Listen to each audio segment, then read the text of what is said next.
A paz do Senhor, meu irmão, minha irmã. Eu sou o apóstolo Gustavo Ferreira, líder do Ministério Yehoshua aqui em Londres, e estamos de volta com mais uma palavra da nossa série Pai, hoje continuando a ministração Rei, Pai, Humano. Esta série foi preparada especialmente para edificar pais, filhos e famílias inteiras, e para que nesse Dia dos Pais e em qualquer dia do ano possamos despertar para a importância de restaurar o altar do lar. Se você ainda não viu o bloco anterior, recomendo que volte e assista, porque tudo está conectado. E já aproveita agora, deixa o seu like, se inscreve no canal, ativa o sininho e compartilha essa mensagem. Isso ajuda demais na divulgação e na monetização para que possamos manter e ampliar nossos projetos sociais no Quênia, na Índia e em breve no Brasil. Durante esta ministração, vão aparecer na tela 2 QR Codes, um para doações internacionais e outro para doações via Pix no Brasil. A partir de R$1, $1, qualquer valor, você já está fazendo parte dessa missão.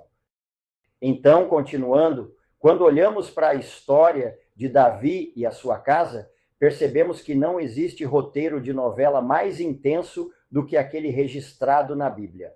Não estamos falando de um conto de fadas ou de um livro de autoajuda que pinta todo mundo como herói perfeito. Estamos falando de gente de carne e osso, vivendo sob pressão, enfrentando batalhas externas e internas, com o inimigo espiritual usando cada brecha para destruir o lar. Davi foi chamado por Deus desde a juventude. Mas antes disso, ele já conhecia a rejeição. Quando o profeta Samuel foi à casa de Jessé, nem sequer lembraram de chamá-lo para a reunião. Enquanto os irmãos estavam diante do profeta, ele estava cuidando das ovelhas no campo, com cheiro de poeira e esterco. Aquela cena não foi apenas um detalhe, foi a primeira marca de um padrão, a desvalorização. Não era que Davi fosse fraco, pelo contrário, aquilo forjou nele coragem, resistência e uma fé capaz de enfrentar um gigante que paralisava um exército inteiro, mas também deixou feridas emocionais que mais tarde refletiriam na forma como ele se relacionava com a própria casa. E aqui está um ponto que precisamos entender. O inimigo é estratégico. Ele não se limita a atacar com guerras, doenças ou tentações isoladas. Ele trabalha com ciclos familiares, feridas herdadas, rejeições não curadas. O diabo sabe que se quebrar o elo entre pai e filho, ele paralisa gerações inteiras. Por isso, ele mexe na estrutura, usa leis que enfraquecem a autoridade paterna, incentiva a cultura da independência precoce e cria narrativas onde o pai é sempre opressor e o filho é sempre vítima ou vice-versa. No lar de Davi, os problemas não começaram com Absalão ou com o filho que violentou a própria irmã. Esses escândalos foram o fruto visível de raízes antigas. O pecado de Davi com Batseba não foi apenas um tropeço moral, abriu brechas espirituais. O abuso sofrido por Tamar não foi apenas um ato isolado, expôs a ausência de disciplina e de justiça no momento certo. Absalão, por sua vez, alimentou no coração a vingança, e o silêncio de Davi diante da situação criou um vácuo onde o diabo trabalhou. E aqui está a verdade que o sistema quer esconder. Nem sempre o pai está ausente porque não se importa.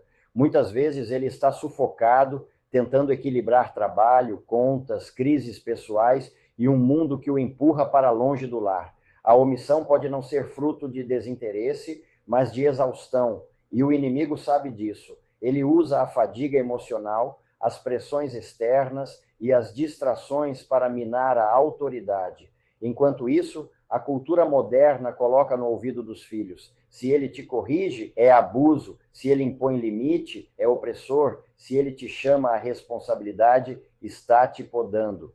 Perceba, não é sobre defender erros, mas sobre revelar quem é o verdadeiro manipulador. O mesmo diabo que incitou a inveja nos irmãos de José, que levou Caim a matar Abel, que tentou Eva com meias-verdades, é o mesmo que hoje sussurra para uma filha ou para um filho: seu pai não presta, seu pai é rude, seu pai é chato, seu pai vai te envergonhar. E é o mesmo que hoje sussurra para o pai: Não adianta corrigir, você já perdeu o controle. Se você chamar a atenção, ele vai fugir. Você tem que deixá-lo viver, depois vai voltar chorando. Ele tem que aprender na porrada do mundão.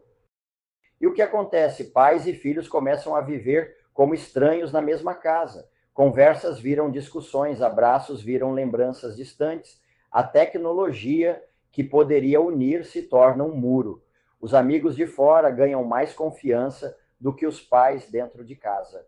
E aos poucos, o lar vai se esvaziando, não só fisicamente, mas emocional e espiritualmente. Olhe para Davi, perseguido pelo próprio filho Absalão, traído por conselheiros, vendo a casa se fragmentar. Mas ainda assim, não podemos reduzi-lo a um fracassado. Ele foi um homem segundo o coração de Deus. Isso nos lembra que até os homens mais íntimos de Deus podem enfrentar caos no lar. E não é porque Deus é fraco, é porque vivemos num mundo que jaz no maligno e precisamos lutar diariamente para que a nossa casa não seja tomada.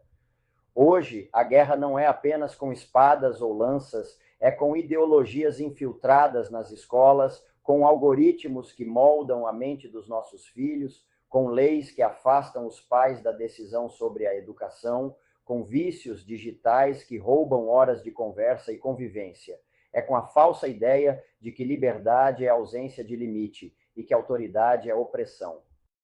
E se você é pai ou mãe e se sente cansado, eu quero que você entenda. O inimigo quer que você desista. Ele quer que você se cale, que aceite o papel de figurante na vida dos seus filhos. Ele quer que você se sinta inútil para que a próxima geração cresça sem a referência que você é chamado para ser. Mas Deus te chama hoje a se levantar não como um ditador, mas como um sacerdote no lar, como alguém que ora, que intercede, que coloca o joelho no chão antes de tomar decisões, que fala a verdade mesmo quando dói. E se você é filho ou filha, ouça bem, o mesmo inimigo que tenta afastar seu pai de você, quer destruir a sua vida também. Ele sabe que, sem reconciliação, sem cura, você vai repetir ciclos, vai levar para o seu futuro os mesmos buracos emocionais que hoje te ferem.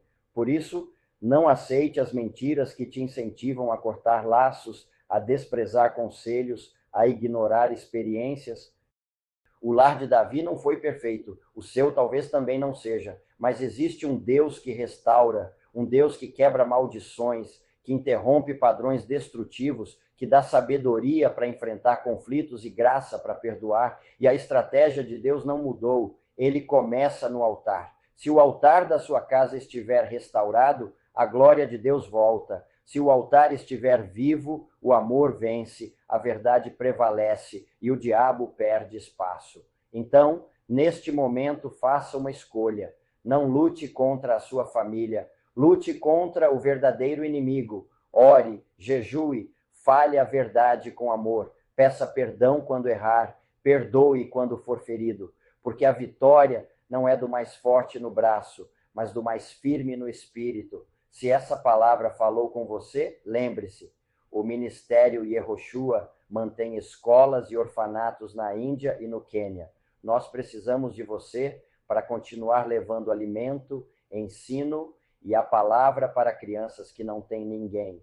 No início e no final desta ministração, tem um QR Code na tela, escaneie, abençoe, seja parte desse milagre. A gente encerra esse bloco por aqui. Agora toma uma água, compartilha este vídeo com alguém e chama seus filhos, suas filhas, seus pais, para continuarmos juntos na terceira parte dessa ministração. Deus te abençoe e até já na nossa terceira parte final, onde vem bênção e uma oração à sua casa.